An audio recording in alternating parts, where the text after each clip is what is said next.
Good afternoon. I am Isabela Grueso, and on behalf of Pfizer Oncology, it's my sincere pleasure to welcome you and to thank you for joining us.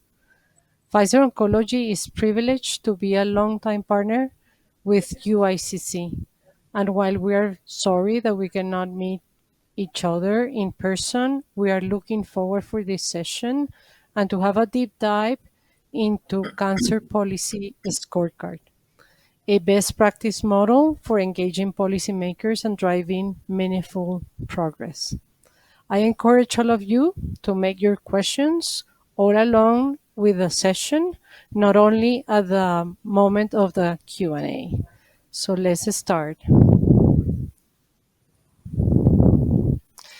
So I wanted to share with you all the great progress that we have been done in Latin America. We have been jumping from disease awareness to policy transformation in many, many years, working towards helping patients with breast cancer across Latin America. We know that we need to start with always with disease awareness. We knew in 2015 that metastatic breast cancer was a reality that no one was talking or understanding. So was our first point of starting, so we can definitely educate policymakers, media, and other stakeholders. In 2016, we were able to read the great report from the European Society and ABC Alliance about the decade of report from 2015, 10 years analyzing the situation of metastatic breast cancer around the world. And we saw that the part of communication between patients and doctors was one of the most relevant one to start working on it. And that was the reason why in 2017, we decided to help patients communicate better with doctors, trying to understand a little bit more about their disease and what were those specific questions that they need to address in the medical appointment. So we created a booklet that it was called Me and My Metastatic Breast Cancer, covering many, many aspects of the life of a patient that is suffering this disease. In 2018, we sit down and we try to understand what else was a priority. And we put our thinking with many patient advocacy groups to think about what are the 1 to 10 priorities in Latin America specifically, so we can move the needle in policy shaping. In 2019, we decided to meet each other in Peru. I remember that meeting with more than 25 patient advocacy groups to try to understand the strategic approach of this policy transformation. And that was the reason why they decided to focus on prioritize things that were very urgent, have a great impact in patients, and was feasible for the Latin American region. This year, it was the time that we decided to measure progress, because we need to understand what are the great advances that we have been having in policy making, and what are the other ones that we need to definitely orientate our efforts to still working in towards of these patients. So that's the reason why we have been 7 years in 9 countries working with 25 NGOs across Latin America, listening to their needs, identify what are the importance of all closing the gaps versus the desired state that we have built with them, and they are the ones that know what are the needs for these patients in their markets. We have been able to advance from disease awareness to policy shaping. But let me explain you a little bit of the objectives of a scorecard and the project this year that we wanted to share with you. We find 2 important objectives. The first one is to promote and celebrate. This word is very important, and Ana Rita Gonzalez is going to be explaining the why. The country efforts to improve conditions for early diagnosis and timely treatment of metastatic breast cancer. And the other one is providing a tool that can be understood by different stakeholders to identify, to monitor those advances and the potential improvement in different policy areas. The countries that we work together with the patient advocacy groups were Argentina, Brazil, Chile, Colombia, Costa Rica, Ecuador, Guatemala, Mexico, and Panama and Peru. And the objective was develop a scorecard to measure the level of progress on those policy areas towards breast cancer and disseminated the results because it's so important for our policymakers to understand where we are and how together we can improve the life of many patients in Latin America. So I want to introduce Ana Rita Gonzalez, the president of CEO. Ana Rita, I will read a little bit of her bio, has a PhD in health policy and management from Johns Hopkins University and a master in hospital administration from the University of Puerto Rico. She completed graduate studies in strategic health planning from Cornell University, and in 2009, she received her certification in public health from the United States National Board of Public Health Examiners. Dr. Gonzalez is not one to follow trends. Rather, she challenged the status quo and opened doors where others see walls. Her more than 30 years of experience brings leadership and passion to her current role as CEO of Policy Wisdom. Motivated to close the science and policy nexus, foster engagement between public and private institutions, and harness the private sector's ability to advance public health, Dr. Gonzalez co-founded Policy Wisdom in 2010. Policy Wisdom is 100% policy focused and is committed to ensure that all the voices are heard and that the public health policies are balanced and truly represent and serve the populations they seek to protect. Policy Wisdom helps clients use available evidence to shape policies that affect public health. Dr. Gonzalez was the co-author of Moments in Leadership, Case Studies in Public Health Leadership in 2007, and she is also the author of numerous articles. So, Ana Rita, thank you so much for joining us, and the floor is yours. Thank you, Isa. So I'm really excited to be here after 9 months working with my team on the scorecard for breast cancer.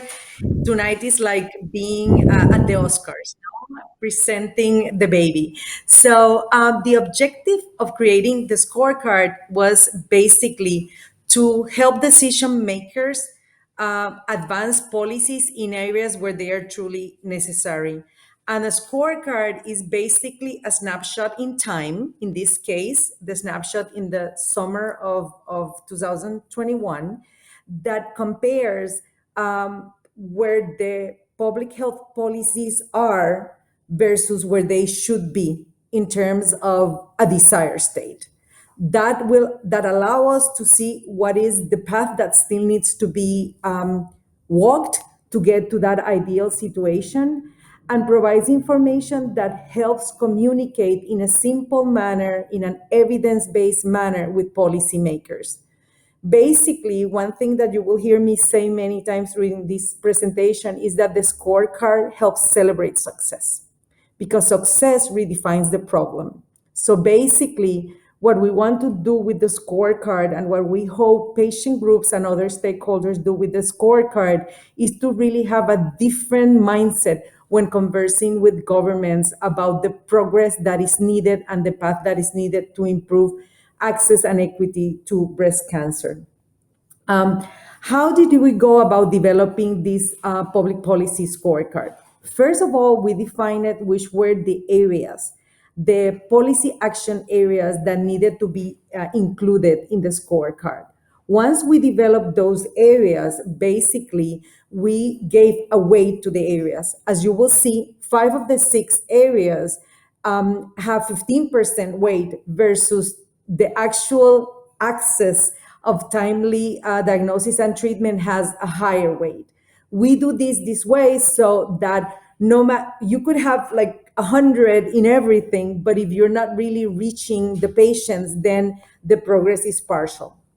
Once we do that, then we develop indicators for each of the policy areas. So as you can see, the first policy area has to do with cancer, breast cancer as a priority, then plans, national plans and programs in place, then the budget or resources allocated for that, the clinical guidelines that define what is the appropriate type of care, coverage of those treatments, and then the resulting timely access and diagnosis. We develop indicators for each of these, and then we develop an additional indicator in each bucket that talked about is metastatic breast cancer named or mentioned in any of these activities or indicators within each bucket. We did this because of the nature of metastatic breast cancer and its impact on lives and on society.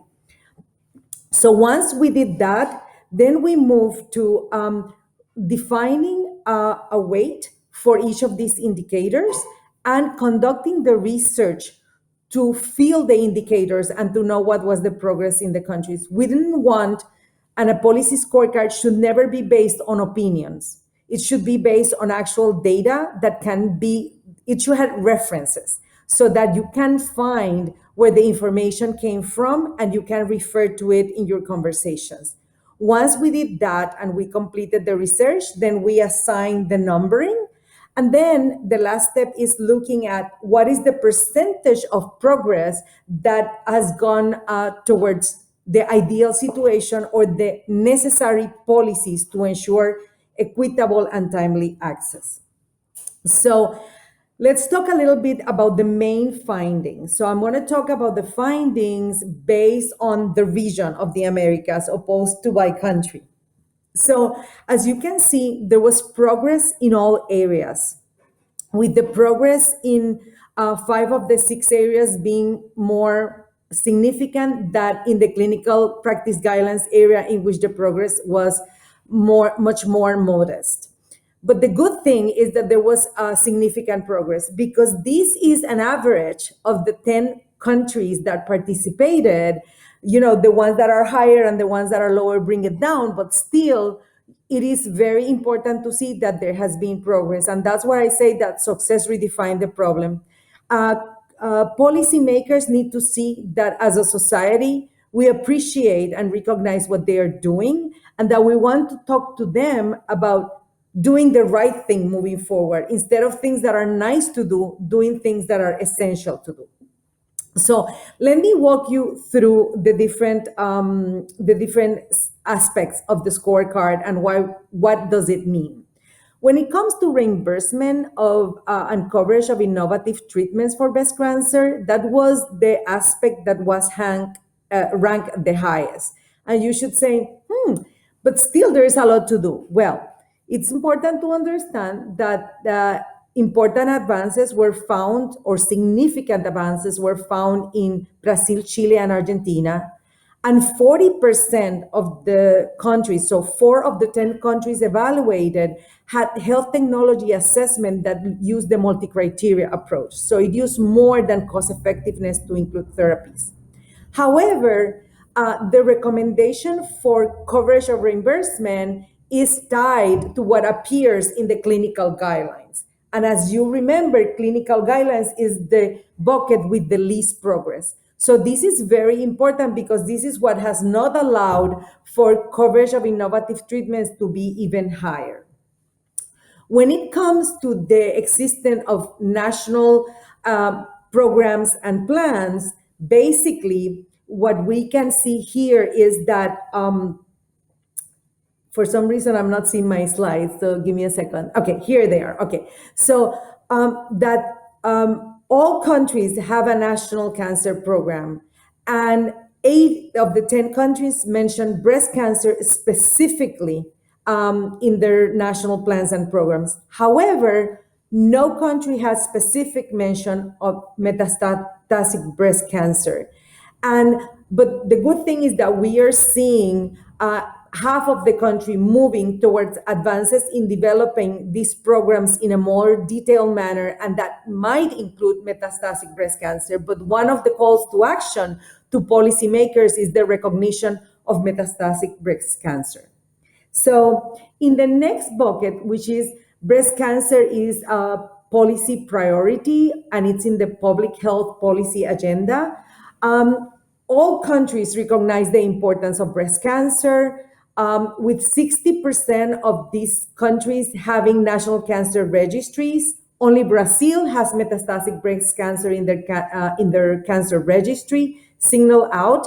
But the majority of countries promote spaces for discussion with different stakeholders, including patient organizations. This is fantastic and is important progress. And more countries are starting to see the importance of making breast cancer a policy and political priority. When it comes to the timely access to diagnosis and treatment, this is now going like in the middle group of things.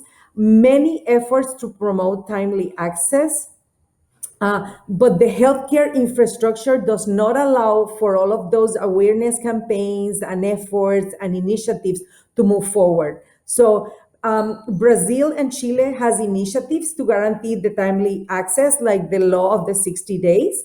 But it is important to see that the infrastructure part that allows for this timely access needs to be strengthened to move these numbers forward. When it comes to breast cancer budget, there is a lower number of countries that have transparency in how and what budgets are assigned. But some countries are showing budget for breast cancer and for metastatic breast cancer. So there are significant allocations of funds that, of course, need to be improved. Everybody knows that, and that have been hurt by COVID and the pandemic. But really, we are finding that the budgets are tied to good recommendations about screening and diagnosis and treatment. Uh, so this is the last one, and it's maybe the one that at the beginning of this process we thought might rank the highest, but it didn't rank the lowest, which is the fact that although all countries have clinical practice guidelines, in 8 of the 10 countries, there is no formal way of updating the guidelines, a process by which it's updated and who participate in this, and that the guidelines are not disseminated enough to make sure that all people trying patients with breast cancer have access to these guidelines. So that's what brought this issue to the lowest in the ranking. The good thing is that this is an issue that is simpler to solve in generating a way in which there is an update based on evidence of the different clinical guidelines.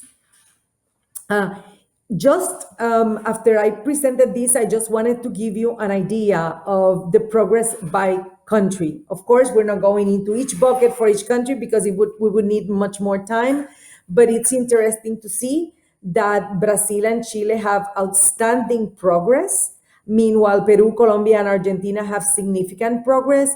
And then the rest of the countries have moderate levels or modest levels of progress, but not comparable. You know, you cannot compare 18 to 56%, but definitely there is progress.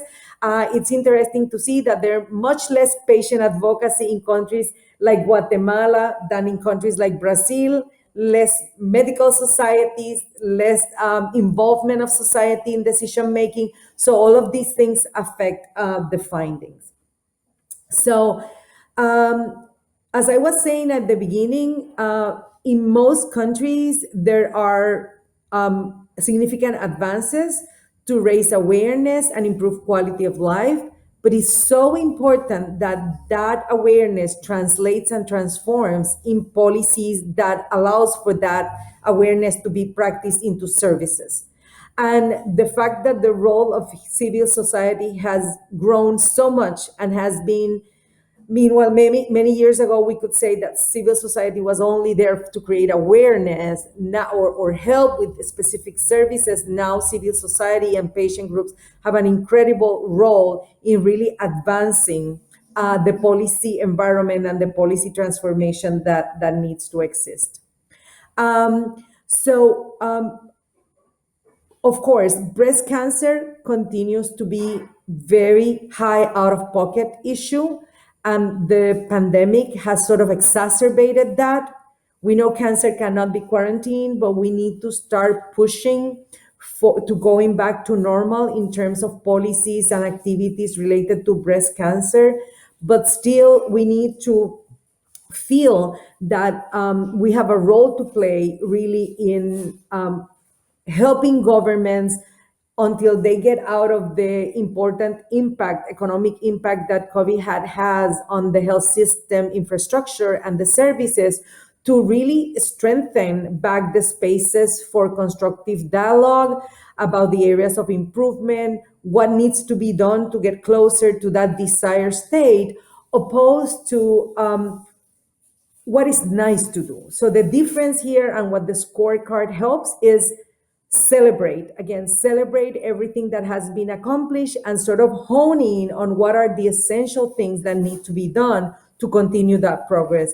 As I said at the beginning, success redefined the problem. We would not be here if there would have not been a lot of success and progress. So it's so important that we signify ourselves different when we go to the policymakers. Instead of complaining about what we don't have, let's celebrate what they have helped us accomplish, and then let's move on to make sure that what they do next is what is essential to move the needle towards the desired state. So that's the presentation. I'm going to pass it on to Isa for the Q&A session. And again, thank you so much for listening and for hopefully using the scorecard, not only for the region we did it, but seeing the value of the scorecard for any region, any type of cancer, any type of disease, really, that helps change the dialogue with policymakers and allows for all stakeholders to have a part. Thank you. Isa? Thank you so much, Ana Rita. We have several questions for you. So the first one, what is the time period you use when measuring the level of progress? So what we recommend, what we do to start to do this benchmark, which is the first year, we look for a time in the year. So we did July, August research. Now we recommend that the scorecard is revisited every year, and that when you present the scorecard to policymakers, there's some conversation about what should be done next. So you look at that and are able to see if that is done. But we recommend that it's done every year. Perfect. How do you recommend to select the weight is the importance for the action areas? So when you analyze the information, as I said, a higher weight goes to the things that impact the patient more, and higher weight goes into the activities that are more essential versus important to have. So it's about how essential the activities are. But really, it is important to validate the scorecard with patient groups, medical societies, thought leaders, as we did, so that you're all synchronized and aligned that was the right way of weighting the scorecard. Can this scorecard model work for a different health condition than cancer? Yes, definitely. It can work for any type of cancer and any type of health condition. Tell us a little bit more of what are your plans for next steps with the policy scorecard. So basically, the policy scorecard has already been shared with the patient advocacy groups in the region, discussed, validated.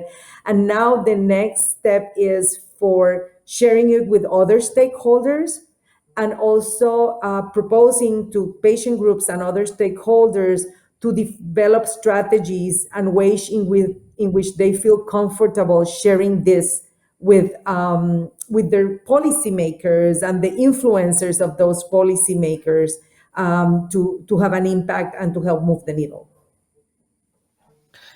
Thank you. Here's another question. What are the biggest challenge to civil society in asking policymakers to listen?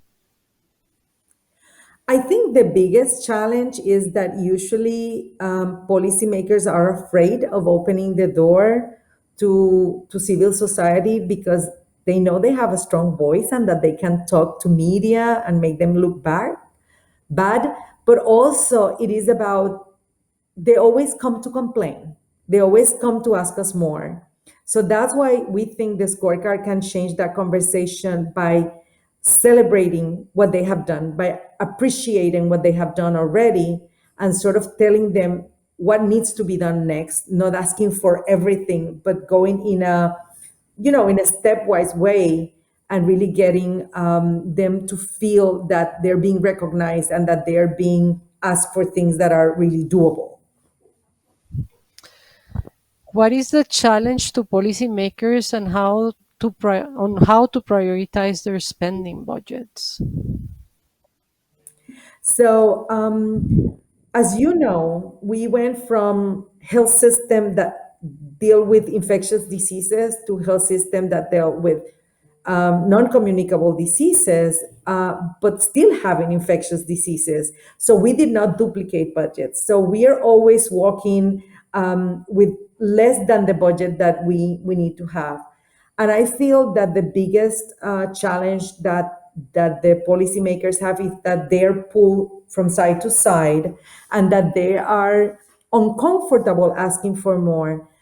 It is so common that people say about the health system that they're inefficient in the use of resources, that by saying that we have convinced our policymakers that they have to become more efficient and not ask for more. And that is incorrect. Even if you had the most efficient health system, the current budgets will not allow for equitable and timely access for all the challenges and needs that the health system have.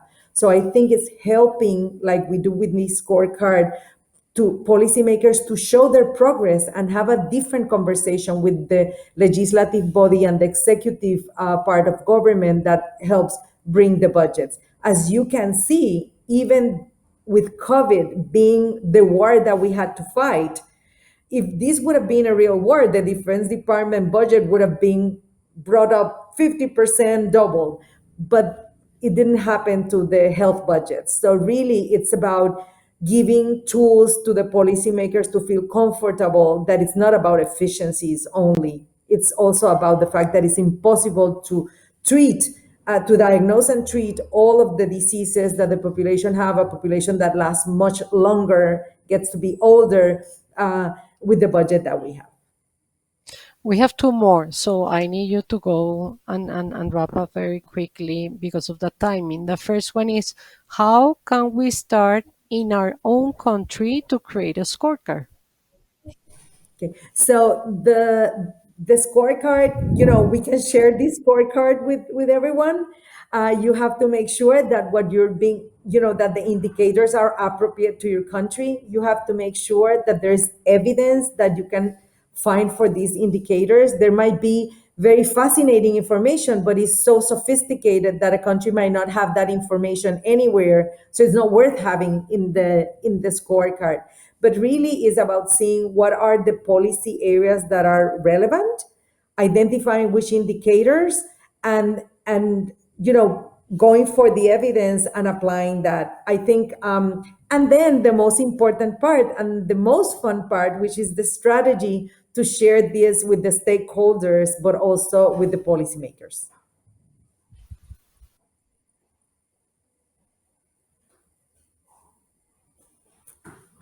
Isa, there is one more question.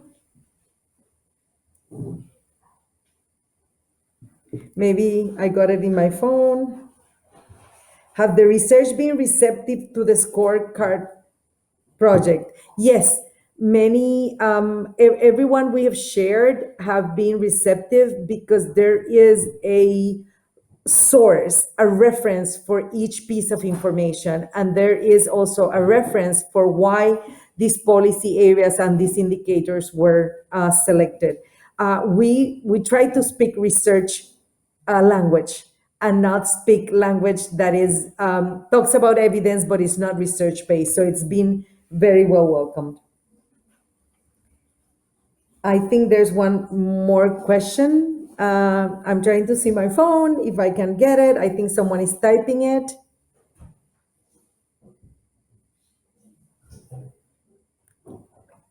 No, I think that's it. So I think Isa lost internet connection, but I think we can. Oh, what surprised you with the scorecard information? I have As another I question for you. I'm back, Ana Okay, Rita. I okay. don't know if you can hear Is me. the, I can hear you. Is the one about what surprised you with the scorecard information? I think the top and the last one. The last one, because I thought clinical guidelines would be a little battle that is easy to conquer. Because basically, clinical guidelines exist. What doesn't exist is a method to review them and to update them. And there's so many best practices about that around the world that we can really do that very simply and easily. And it also surprised me that access to innovative treatments came first. Because the way the indicators were developed talks about the fact that the treatments that are in the guidelines are followed. So there is access, but the access might not be to the most modern, more beneficial, more impactful types of treatments for specific types of breast cancer patients. Anything else, Isa?